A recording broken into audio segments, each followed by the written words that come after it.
বাংলাদেশে এক এক সময় এক একটা হিরিক ওঠে। এখন তো মাহফিলে বয়ান শুনতে আসলেও ভয় থাকে, না জানি রাসেল ভাইপার এসে কামড় একটা দিয়ে বসে। রাসেল ভাইপোরে নিয়া রাসেল ভাইপোরে নিয়া সবাই চিন্তিত হয়ে গিয়েছে, অথচ খালি নামের খেলা। এটা নতুন কোনো সাপ এমন না। যারা খ্যাতখামারিতে কাজ করে, মেডিকেলে ডাক্তারি করে, জিজ্ঞেস করে দেখেন, ভাই চন্দ্রবোরা চিনো কি না? বলবে হ্যাঁ চন্দ্রবোরা তো চিনি, কত মেরেছি, কত দেখেছি। হ্যাঁ বিষাক্ত, তাতে কি, এগুলো আগ থেকেই আছে। আর সাপ আগ বেড়ে কেউরে কামড় দেয় না, সাপ তো আরো সতর্ক করে, ফসফস করে, তুই ভাগ, তাড়াতাড়ি ভাগ। যখন ঠেকায় পরে কামড় একটা দিয়ে বসে, ঠেকায় পড়লো তো আপনিও কামড় মারেন, ঠেকায় বললো তো পিঁপড়াও কামড় মারে। তো সাপ বেচারা কি দোষ করেছে? রিস্ক অনুভব করলে কামড় তো একটা দিবেই। তো চন্দ্রবোরা তো আছে আগ থেকেই। এখন মিডিয়া বাংলাটারে খালি ইংলিশ করে দিয়েছে। যেমন সুদ খায়, শুনতে খারাপ লাগে, ইন্টারেস্ট খায়, এটা শুনতে ভালোই লাগে। ছেলেটা মদ খায়, শুনলেই মেজাজটা গরম হয়। ছেলের সব ঠিক আছে, হালকা পাতলা ড্রিঙ্কস করে, শুনলেই আলাদা মজা লাগে। মেয়েটা হলো বেপরদা, বেহায়া, বেলজ্জা, শুনলে তো একেবারে রক্তে তেলে বেগুনে জ্বলে ওঠে।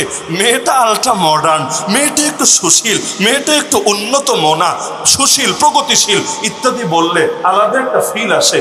শব্দ দিয়ে মাইরপেট চলে আর কি। যদি জিজ্ঞেস করা হয় জিহাদ, একরকম জবাব। যদি বলা হয় জঙ্গিবাদ, জবাব হয় আরেক রকম। তো এখন যেটা ছিল চন্দ্রবোরা, হঠাৎ করে মিডিয়া ছড়ানো শুরু করলো, এটার নাম রাসেল ভাইপার। এখন রাসেল বেচারাই বা কি দোষ করলো? এই অঞ্চলে আগে এক সাপবিদ ছিল, বাংলাদেশে বাড়ি না, বিদেশে বাড়ি, কিন্তু এই অঞ্চলে এসে অবস্থান করত।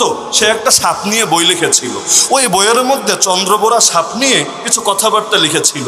তো এখন সেই চন্দ্রবোরা সাপ নিয়ে জনাব রাসেল সাহেব যেহেতু বইয়ে আলোচনা করেছে, এজন্য সাপের মালিকই তারে বানিয়ে দিয়েছে, তার নামে রাসেলস ভাইপার। অথচ রাসেলস ভাইপার না, এইটা আমাদের পুরনো চন্দ্রবোরা আর কি। তো এখন নতুন করে আতঙ্ক আসলো কেন? কারণ এক ইস্যু আসলে আর এক ইস্যু যায় হিসুর মতো করে ভেসে। এখন বাঙালি তো ইস্যুপ্রিয় জাতি, হিসুর মতো আসতেই থাকে, আর ইস্যুর সঙ্গে ভেসে যেতে থাকে আর থাকে। তো যদি এখন রাসেল ভাইপার দিয়ে সবাইরে ব্যস্ত রাখা যায়, ইন্ডিয়া যে বাংলাদেশের ভেতর দিয়ে ট্রেন লাইন চালু করছে এটা ভুলে যাবে। জেনারেল আজিজ সাহেব কি করেছে, বেনজির সাহেব কি করেছে, আরো কত কত সাহেব কত কিছু করেছে, এগুলো মানুষ ভুলে যাবে। ইন্ডিয়া মামারা বা যেটাই বলি আর কি, মহামান্য ইন্ডিয়ারা যেই পানি আমাদেরকে দিচ্ছে, এই স্মৃতিও মানুষ ভুলে যাবে। আর আমরা মাজলুম সিলেটবাসীরা বহু বছর ধরে যে জুলুমের শিকার হয়ে আছি, এগুলো সব হারিয়ে যাবে এক রাসেলস ভাইপারের পেছনে পড়ে। তো ব্যাস নতুন নতুন ইস্যু আসতেই থাকে। মাঝখান দিয়ে সেন্ট মার্কিন হয়ে যাচ্ছে কিনা ওইটাও গিয়েছে টোটাল ভুলে। সুন্দর না? একটা ইস্যু সামনে আনতে পারলেই ব্যাস, আর ফেসবুকের জগৎ তো সহজ, ইস্যু একটা ভাইরাল করে দিতে পারলেই হলো, বাকি সব কিছু মানুষ যাবে বেমালুম ভুলে। তো যেই প্রসঙ্গে বলছিলাম, সব কিছু বয়ান করে বোঝানোর বিষয় না। মনে করেন ইহুদিরা একটা রাষ্ট্র চায় নাকি চায় না? আজকে থেকে চায় না, আরো বহু কাল আগ থেকে চায়। এই যে 1948-এ গিয়ে ইসরায়েল প্রতিষ্ঠা করলো, ওদের স্বপ্ন তো তারও বহুকাল আগে এই জায়নবাদী আন্দোলন শুরু হয়েছিল। প্রথমে দেশ একটা বানাতে চেয়েছিল আর্জেন্টিনায়, আপনাদের পেয়ারা আর্জেন্টিনায় একটা ইহুদি রাষ্ট্র বানাতে চেয়েছিল, জায়গাও খালি ছিল, বানালে কোনো সমস্যা ছিল না। কিন্তু হঠাৎ করে তাদের মাথায় আসলো, মসজিদে আকসা ছাড়বো কেন, জেরুজালেমের এই লোভ বাদ দিব কেন, এই জায়গায় যাই না আমরা। তো প্রথম দিকে ব্রিটিশরা টাকা পয়সা দিয়ে ম্যানেজ করে সবাইরে বলেছে, দোস্ত চল না আমরা যাই, আমরা জেরুজালেমে গিয়ে দেশ গড়ি। ইউরোপে তো এমনি মহাসুখে ছিল, তো সুখের দিন ছেড়ে কেউ কি নতুন জীবনে যেতে চায়? আপনাদেরকে যদি বলি চলেন আমরা গিয়ে এখন বার্মায় বাড়ি করি, যাবেন নাকি? আরে যাবেন? আপনি চিন্তা করবেন নিজের বসত ভিটা টিনের হলেও ভালো। বিশেষ করে মুরব্বী মানুষরা দেখেন না, বয়স হয়ে গেছে 80, বাড়িতে খুব কষ্টে আছে, দেখাশোনার কেউ নাই। ছেলে বলে, আম্মা আব্বা চলে আসো শহরে, তোমাদের সেবার জন্য সব কিছু প্রস্তুত আছে। বলে, না রে বাবা, সারা জীবন কাটালাম এই ভিটে বাড়িতে, এই বুড়া বয়সে ছেড়ে যেতে পারবো না, আমার লাশও এখান থেকে বের হবে। তো কি মধু পেয়েছে? মধু আর কিছু না, এটা হলো টান। মানুষ এরকম একটা টান অনুভব করে। তো ইউরোপের সুখের জীবন ছেড়ে কে চাইবে জেরুজালেমে যেতে? কেউই রাজি হতে চাইলো না। মাঝখানে হিটলার সাহেব এসে কাজটারে সহজ সহজ করে দিল। এক হলোকাস্টে 60 লাখ ইহুদিরে মেরে শেষ করে দিল। বাকি যেই কয়টা ছিল ওই কয়টারও ছক্কা মেরে দিলে আমাদের আর টেনশন করা লাগতো না, হিটলার সাহেবই যথেষ্ট হয়ে যেত।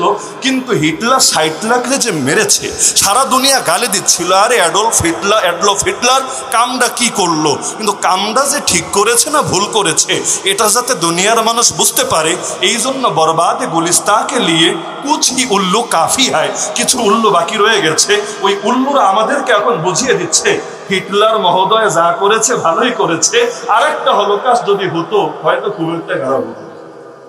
এই বয়ান যদি কোনোভাবে ইহুদিদের কানে যায়, আমার অস্তিত্বকে আস্ত রাখবে, রাখুক বা না রাখুক, যেটা বাস্তব সেটা তো বলতে হবেই। তো এখন যখন দেখলো 60 লাখ এক হলোকাস্টই শেষ, বাকিরা ভাবলো নিজে বাঁচলে বাপের নাম জায়গা জমির চিন্তা পরে হবে, চল সবাই মিলে যাই আমরা জেরুজালেমে। ওই উড়ে এসে জুড়ে বসলো, জারজ রাষ্ট্র একটা বানালো, মুসলমানদেরকে উচ্ছেদ করলো। যে প্রসঙ্গে আমি কথাটা টানলাম খুব ভালো করে বোঝেন, ইহুদিরা আলাদা রাষ্ট্র চায়, হিন্দুত্ববাদীরা বিজেপি হোক আরএসএসই হোক আর আমাদের ইসকনই হোক, international society for Krishna consciousness, যারা আলাদা হিন্দুত্ববাদী রাষ্ট্র চায়। খ্রিস্টানদের মধ্যেও ক্রুসেড করে অনেকে স্বাধীন রাষ্ট্র চায়। আমি আমার একটা মত বলছি, আপনাদের সবার খারাপ লাগবে, তবে ব্যাখ্যা সামনে আসলে আশা করি খারাপ লাগবে না। ওদের দিক থেকে, আমাদের না, ওদের দিক থেকে দেখলে আমি এতে দোষ দেখি না, কারণ ও একটা আদর্শ লালন করে, ও তার আদর্শকে প্রতিষ্ঠা করার তামান্না রাখবে এবং এটা রাখা উচিত বটে। আমি দোষ দেখি কিসের মাঝে জানেন, যে এখন মুসলমানদেরকে বোঝানো লাগে যে ইসলাম জিন্দা করতে চাইলে শুধু বয়ান দিলে হবে না, ইসলাম জিন্দা করতে চাইলে শুধু দাওয়াতের মেহনত করলে হবে না, ইসলাম জিন্দা করলে শুধু খানকায় বসে জিকির আজকার করলে চলবে না, ইসলাম জিন্দা করলে শুধু মসজিদ আর মাদ্রাসা বললে হবে না, ইসলাম জিন্দা করতে চাইলে আরে সমস্ত মানুষ শুধু ব্যক্তিগত ইবাদত ধরলেই হবে না, ইসলাম জিন্দা করতে চাইলে পাওয়ার লাগবে, ইসলাম জিন্দা করতে চাইলে শক্তি লাগবে, ইসলাম জিন্দা করতে চাইলে কাঁটা দিয়ে কাঁটা তুলতে হবে, ইসলাম জিন্দা করতে চাইলে জাহেলিয়াতকে মুর্দা বানাতে হবে, কারণ দুই বিপরীত আদর্শ একসঙ্গে কখনোই থাকতে পারে না। এটার মধ্যে আমি দোষ দেখি। এখন মুসলমানরা বলবেন তোমরা ইসলামী রাষ্ট্র চাও কিনা, অনেকে বলবে হুজুরকে রাজনৈতিক বক্তব্য শুরু হলো কিনা। রাজনৈতিক না অর্থনৈতিক সেই চ্যাপ্টার রাখেন, বাকি যদি এটা কোরআন এবং হাদিসের কথা হয়ে থাকে আর এটা শুনলে আপনার ভেতরে একটু একটু চুলকাতে থাকে, বেশি লাগবে না, আমি বলবো আপনার ঈমান নবায়ন করা ফরজ হয়ে গিয়েছে। পরিপূর্ণ ইসলাম কোনোদিন ইসলামী রাষ্ট্র ছাড়া প্রতিষ্ঠা করা সম্ভব? আরে যে যেই পেশার হন জবাব দেন না, আপনি প্রশাসন হন সমস্যা নেই, গোয়েন্দা বাহিনী হন সমস্যা নাই, আমাকে কমন সেন্স দিয়ে লজিক দিয়ে একটা কথা বুঝান যে পূর্ণাঙ্গ ইসলামে কেউ যদি ঢুকতে চায় ইসলামী রাষ্ট্র ছাড়া জীবনেও ঢোকা সম্ভব? আমাদের সারা জীবন বয়ান দেওয়া হয়, শোনো এলেম যে শিখলা না, এলেমই মূল কথা না, এলেমের মূল হলো আমল, আমল না থাকলে এলেমের দাম নাই, বলে না কি বলে না? আরে বলে না কি বলে না? যেমন নামাজের এলেম সবার আছে, যদি নামাজ না পড়েন এই এলেমের দাম আছে, রোজার এলেম সবার আছে, রোজা যদি না রাখেন এই এলেমের দাম আছে, তা আমাকে বলেন আমার তো ইসলামী বিচারাচারের এলেমও আছে, আমার তো চোর চুরি করলে কি সাজা দিতে হবে এলেম আছে, কেউ কাদিয়ানি হলে কি সাজা দিতে হবে এলেম আছে, কেউ নবীরে গাল দিলে কিভাবে ওকে শিক্ষা দিতে হবে ওই এলেম আছে, আরে আমার তো সামগ্রিক এলেম আছে। ইসলাম যদি জিন্দা না থাকে এই এলেমের উপর আমল হবে কিভাবে? আমরা তো ইসলামের 25% বিধানের উপর আমল করতে পারি না। কোরআনের 6000-এর অধিক আয়াত, এর মধ্যে হিসাব করলে দেখবেন 2000-এর বেশি আয়াতের উপর আমল করতে পারি না। কেন? কারণ এগুলো আমল করার কোনো সুযোগই আমাদের জন্য রাখা হয় নাই। আরে পাপী তো আমরা, আমি হিন্দুত্ববাদীকে অপরাধী বলি না, কারণ সে হিন্দুত্ববাদ যেহেতু চেতনা লালন করে, হিন্দুত্ববাদী রাষ্ট্র সে চাবে, এটাই যুক্তির কথা। আরে আমি ইহুদিবাদীকে দোষারোপ করি না, কারণ ইহুদিবাদ এই চেতনা নিয়ে আমি সমালোচনা করব, কিন্তু চেতনা যদি সে লালন করে সে সেই চেতনা জিন্দা করার জন্য রাষ্ট্র চাইবে, আমি এতে কোনো দোষ দেখি না। আমি দোষ দেখি সেই নিকৃষ্ট মুসলমানদের মধ্যে যারা একদিকে মুসলমান হতে চায় পূর্ণাঙ্গভাবে, ইসলামের উপর আমল করতে চায় শতভাগ হারে, কিন্তু তারা ইসলাম জিন্দা করার কথা বললে তেলে বেগুনে চলে ওঠে। তাহলে গালি দেন কারে? গালি দেওয়া উচিত কারে? এই সহজ একটা কথা শোনেন, বাংলাদেশের অধিকাংশ মানুষ ইসলাম জিন্দা হোক এটা চায় না, বিশ্বাস করেন? এটা ইসলাম জিন্দা হোক এটা চায় না।